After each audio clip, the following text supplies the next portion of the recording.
I am so close to being done with this harness finally. I just finished wiring up the new injector plugs. I switched over from EV1, I think it's called, Bosch 01.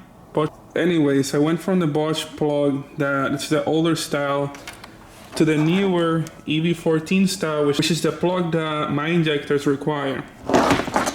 I tried to do a pretty clean installation on this stuff. You can see the black and red wires are the new ones. I left a little bit of pigtail left so I can bend it in place because this plug normally sits straight on the injector.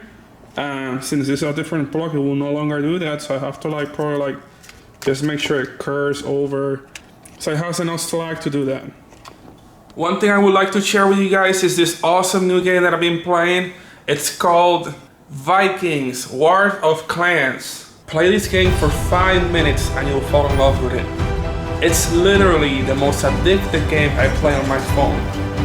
Viking War of Clans feels like the top strategy games from the 90s and 2000s, but it's finally on mobile and 3D.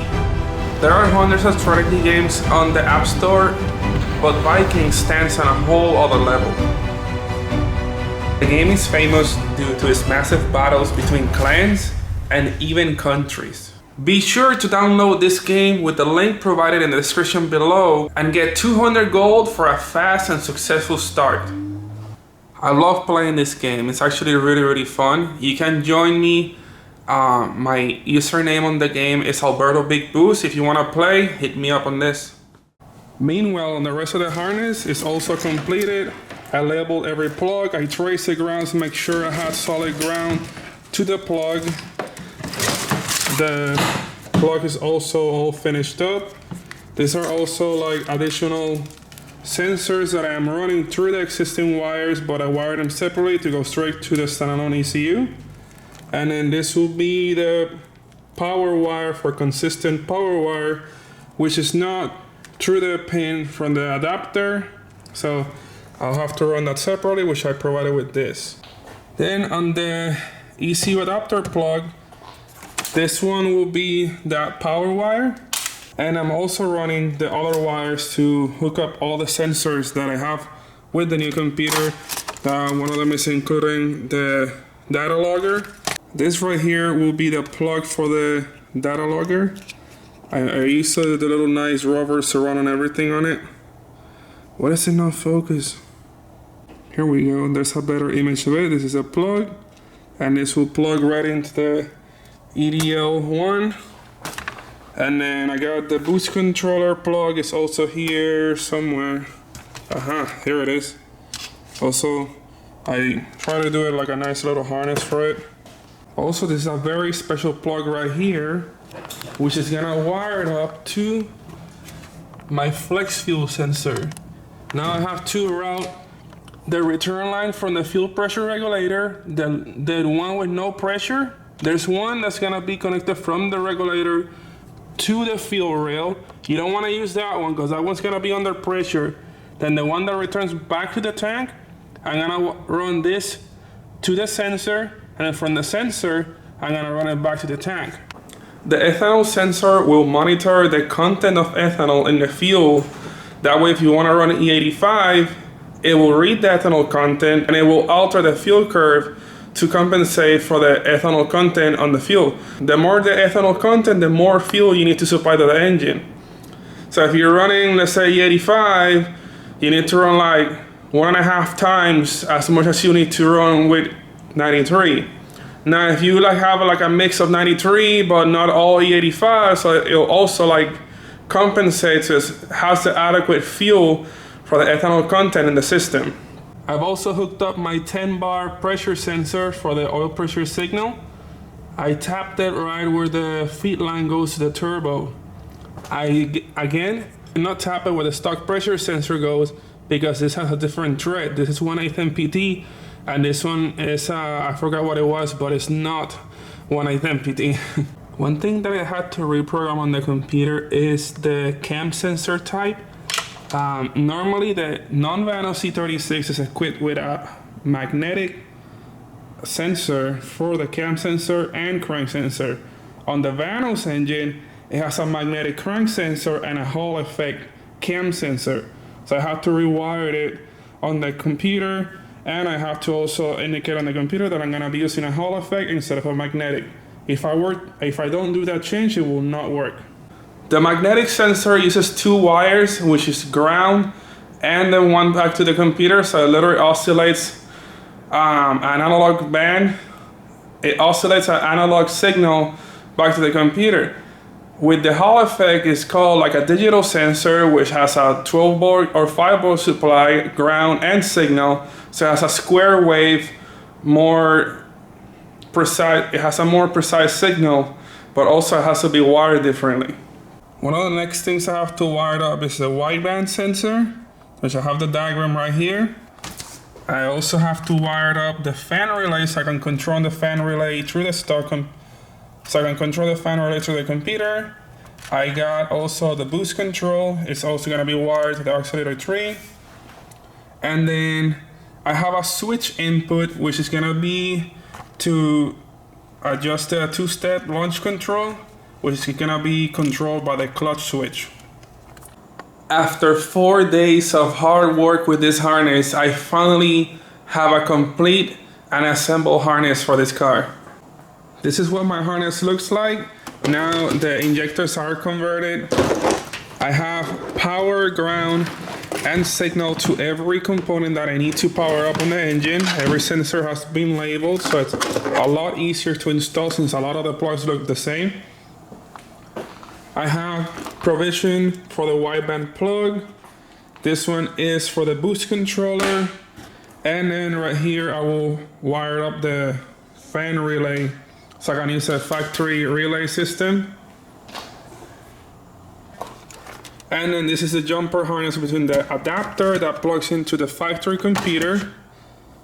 This is the adapter that plugs in to the factory harness. Then I already used all the wires that I need. I removed the excess wires that I don't need. This is the plug for the wideband, also harness for the wideband, which is all insulated all the way in.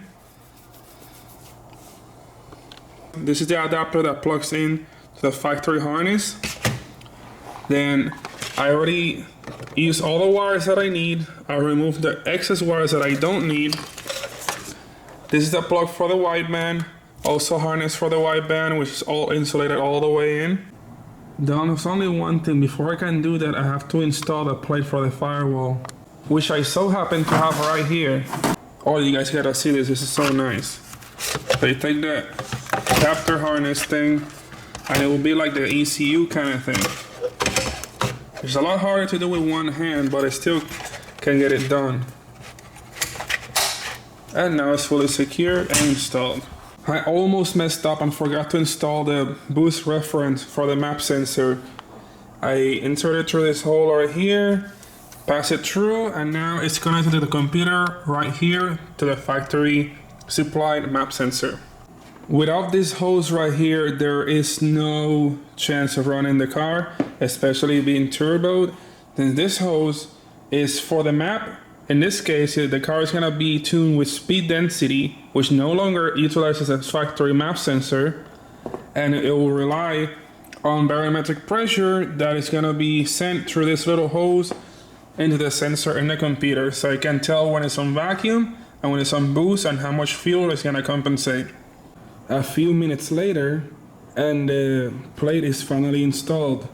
It was very difficult because it has bolts that come from the outside, and it has a nylon lug nuts from the inside.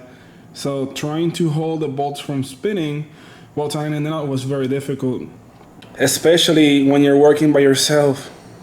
Next update is 11 at night, and I got the harness pretty much installed. Now I'm ready to put the intake manifold back in, so that means the long block harness is installed.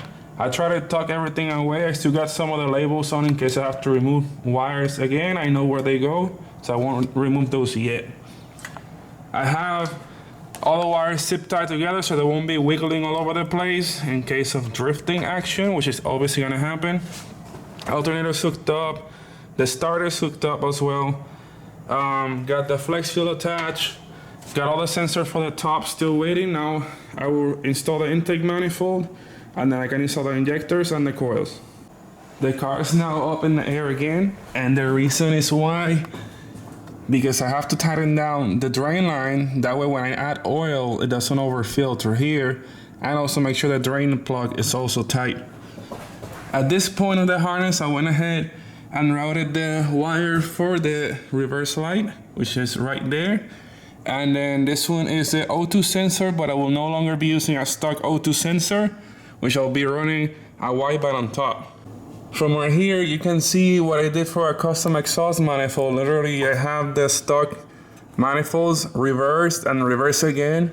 Then I did a little elbow on this side because the other one was crushed. Then I have a pipe going all the way up. And then I have a merge collector, which is a 2-to-1. So this side is 3 cylinders, and then the other one is 3 cylinders to that one. I'm now just back from Claremont. I went to register the car so I can drive it this weekend, and that was accompanying me. But then you have his car is all smoking. Why is Navo's car smoking so much?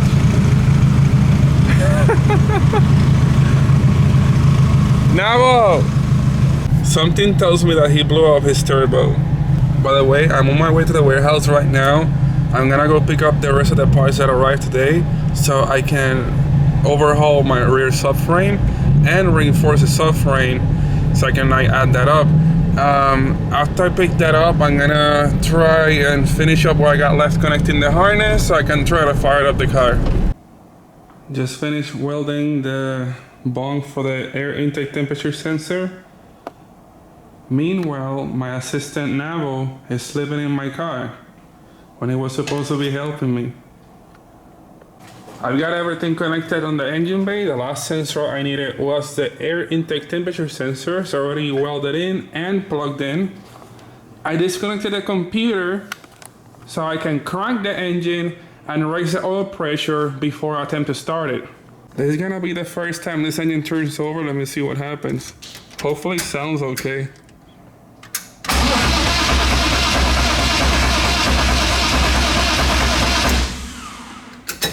Starter works. It's 9 at night and the car almost fired, but I need to get a timing light so I can get the timing correctly. I actually ran into a big problem, which the engine was not synchronizing with the computer, so I had to get some help.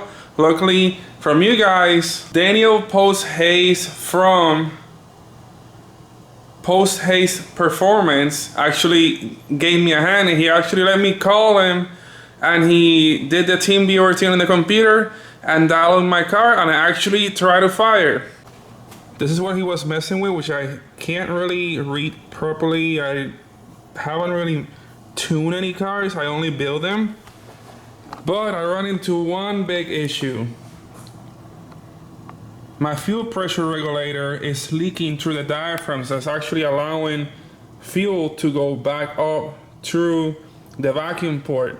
What I guess I'll do now, I'll delete this and I'll just run the pressure based off the stock pressure regulator and remove this out of the way. It's just garbage. I'll just get another one later. Meaning now, if I take care of that and go to the auto parts real quick before they close and get a timing light, I can get this engine fired tonight. It's 10 in the morning again. It's Saturday and I'm getting help from Daniel, and right now we're gonna try to fire the car up again. First, gotta get in the race car. Let's see what it does now.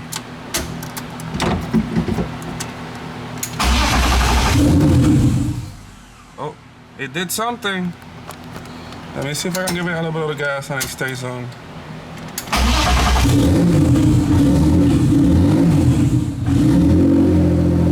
It's alive!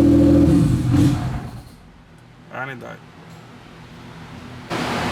Alright, so I ended up getting the car to fire up and actually revved a little bit, but since I don't have the radiator connected, we can't let it run for too long. So I'm gonna go ahead and finish up what I'm gonna do with the radiator now so I can put water in it and we can run it for longer. Here's my radiator. I'm using a machine with a radiator, but then I have this line right here that connects to this port. I will be using that to feed to the turbo water line Since it has good flow, I'll just flow through this, and then from this, go back into the radiator. The radiator is installed. The fans, well, the fan is wired up. I took the harness here. I'm using the start relay. I'm using an output from the ECU to control the fans in this time instead of being temperature switch on the radiator like factory. I already deleted that, so I have full control over the fans through the ECU. Right now I'm not finished, we're still making sure everything works, then I'll make the connection permanent. The hoses for the turbo are also installed. I got oil, water line, and water line, so it's gonna come out the radiator into the turbo, back from the turbo, and then to the water reservoir. And then I got the bleeder port right here. The car finally seems to rev pretty good. It's just finishing up the last little things on the map, and it needs a little bit of work around right here, around the 60 thing. Once that gets figured out, then I can finish this video and proceed with the suspension install. Well, that means the car runs now, but I can't take it out of the garage just yet because up next I gotta work on the rear end and reinforce the subframe and install these nice bushings that I will be showing you in tomorrow's video. I was supposed to go to OSW tonight, but I won't be able to make it since I'll be stuck finishing the car so I can get it out this weekend. So I'll definitely make it for the next event, and the car will be super solid. This is the only chance I have to do this now. If not, it will have to wait a couple months from now, and so I'll be working on the S15s and taking this last weekend to finish up my car. I was supposed to go to OSW tonight, but I won't be able to make it since I'll be stuck finishing the car so I can get it out this weekend.